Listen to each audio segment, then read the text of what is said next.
জানিস সবচেয়ে বেশি কষ্ট কখন লাগে? কখন?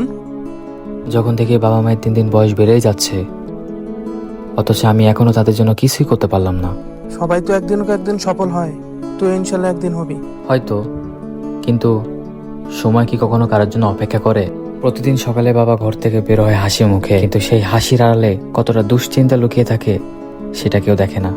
মা এখনো বলে যে তার কিছু লাগবে না, কিন্তু আমি জানি তিনি নিজের ইচ্ছাগুলো অনেক আগেই চাপা দিয়ে দিয়েছেন, শুধু আমাদের জন্য।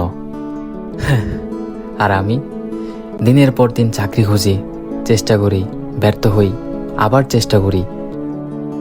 সবচেয়ে বেশি ভয় লাগে এটা ভেবেই যে যদি একদিন সফল হই আর সে আনন্দটা যদি বাবা মা দেখে যেতে না পারেন, তখন